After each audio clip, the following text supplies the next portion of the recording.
while my guest roots are processing, I like to come in and just give a little bit of extra love to the rest of the hair. So here we have my guest Olivia, and as you can see, she's got an absolutely gorgeous head of curls.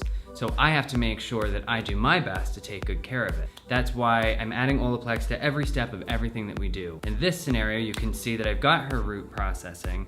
So I wanna make sure that I'm taking care of those long, long curls. As you know, it takes a really long time to get that hair that long. So as you can see, we've got some pre-lightening going on, plus the curls, plus the length.